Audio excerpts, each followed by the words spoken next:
Hello everyone, I'm Xueyuan Kang, a postdoc researcher from Nanjing University. My topic is integration of machine learning-based inversion and upscaled mass transfer model for DNAPL mass discharge prediction. As we know, the organic contaminant problem in groundwater is very serious. Some of the organic contaminants are denser than water and have very small solubility. So we call it dense non-aqueous phase liquid or DNAPL. Since the DNAPL is toxic and it is widespread across the US and the world, it is still an environmental problem worldwide. The DNAPL often serves as a long-term source in the subsurface and slowly release dissolved contaminant downstream. The DNAPL contaminant mass discharge downstream is very important for decision-making and risk assessment. However, mass discharge is usually difficult to get because of the underlying complexity of the DNAPL source zone and the subsurface heterogeneity. The contaminant mass discharge is typically obtained by aggregating the local measurements of concentrations and flow rates from multi-level sampling downstream. However, the high cost of dense sampling arrays make it impossible for most sites. Another method is using a multi-phase model to predict the downstream mass discharge using the DNAPL source zone architecture. However, this method requires a detailed characterization of the DNAPL. In other words, to run the multi-phase model, we need to know the organic saturation values for each pixel in the domain. But in field conditions, only limited data are available. Using limited data, we may only get a fuzzy DNAPL image. With such an inaccurate DNAPL image, the multi-phase model may poorly predict the mass discharge. In order to address the difficulty of mass discharge prediction, we propose the two-step framework. First, we utilize the machine learning method to consider the multi-phase physics and therefore better constrain the DNAPL imaging problem with the physics. In this way, we can achieve improved DNAPL imaging using limited data. Then in step 2, we calculate a few DNAPL spatial metrics, like the projection of DNAPL onto the downstream control plane. Based on these calculated metrics, we can predict the mass discharge using the upscaled dissolution model. In this way, we can circumvent the need to characterize the DNAPL in detail by directly relating DNAPL spatial metrics to mass discharge. Okay, let's see the first step. We know that the neural network is good at intricate data representation, so why not we use the DNN to learn the complex DNAPL distribution? In this work, using DNAPL images from multi-phase modeling as training data, we train a convolutional variational autoencoder (CVAE) to learn the DNAPL patterns. Through the encoder, the original DNAPL image is compressed to a low-dimensional latent space.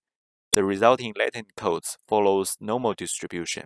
Then, taking these latent codes as input, the decoder can reconstruct the DNAPL images. Its advantages are obvious. The CVA's decoder can generate physically realistic DNAPL realizations once trained at a low computational cost. In other words, it can effectively learn the physics of DNAPL infiltration and migration. Utilizing the physics learned by the DNN, we further formulate a data assimilation framework to estimate the DNAPL distribution by conditioning on field measurements.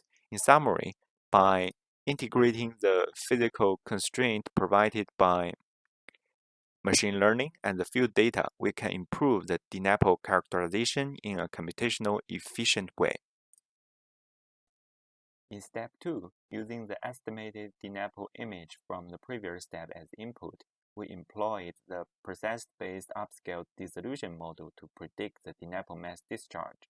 The process-based model can successfully reproduce the complex DNAPL dissolution behavior without a detailed DNAPL characterization. All we need is 3 DNAPL spatial metrics. First is the DNAPL source projected area. Second, the average DNAPL saturation in the source zone. And third, average hydraulic conductivity. Then the process-based model can directly map from these metrics to mass discharge without multiphase modeling. In this way, even with a fuzzy DNAPL image, we can capture the most important features of the DNAPL field or the DNAPL spatial metrics, then well predict the mass discharge. To verify the proposed framework, we used the data from a DNAPL dissolution experiment. In this experiment, the DNAPL is injected into a three-dimensional heterogeneous flow cell, resulting in highly irregular DNAPL distribution. See the figure on the right? Then the DNAPL was flushed with fresh water until the DNAPL was completely depleted. There are three kinds of data from this experiment. First is the distribution of the hydraulic conductivity. Second is the DNAPL saturation field image from magnetic resonance imaging over time. And third is the downstream effluent concentration at different times. We conduct a case study based on this experiment. Our target is to predict the downstream mass discharge by using limited borehole data. First step is the DNAPL imaging using the machine learning-based inversion method. Here we invert the conductivity and the saturation field by using measured conductivity and saturation data from the 9 boreholes. See the yellow lines in the left figure. And here, the number of unknowns is over 80,000, and the available data is only 384. Second, based on the estimated DNAPL field, we will apply the upscaled model to predict the mass discharge. Next, let us see the results for DNAPL imaging. The first row is the reference conductivity field and the corresponding DNAPL field at different time. The second row is the estimation from the machine learning-based inversion method. We can see that the estimation can capture the main feature of the reference DNAPL field by using limited borehole data, but it loses some details of the DNAPL field.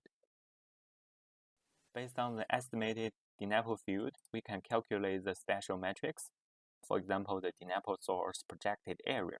This is the estimation from our method, and this is the corresponding uncertainty level, and this is the reference.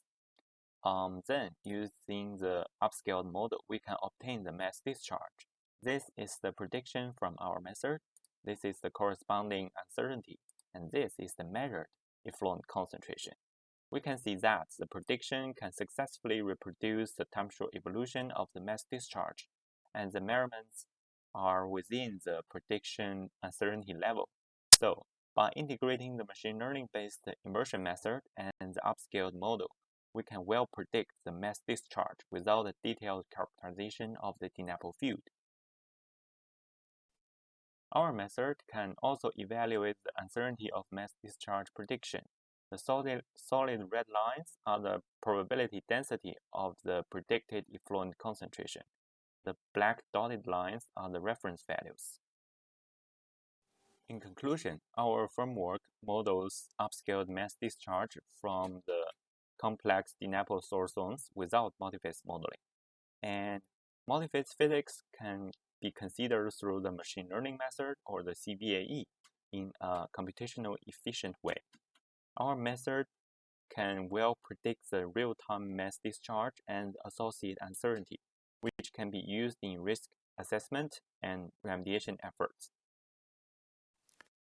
In the end, I would like to acknowledge my coworkers, Amalia from University of San Francisco, Xiaoqing and Jichun from Nanjing University, Hongyong from Sandia National Lab, Harry from University of Hawaii, Peter from Stanford.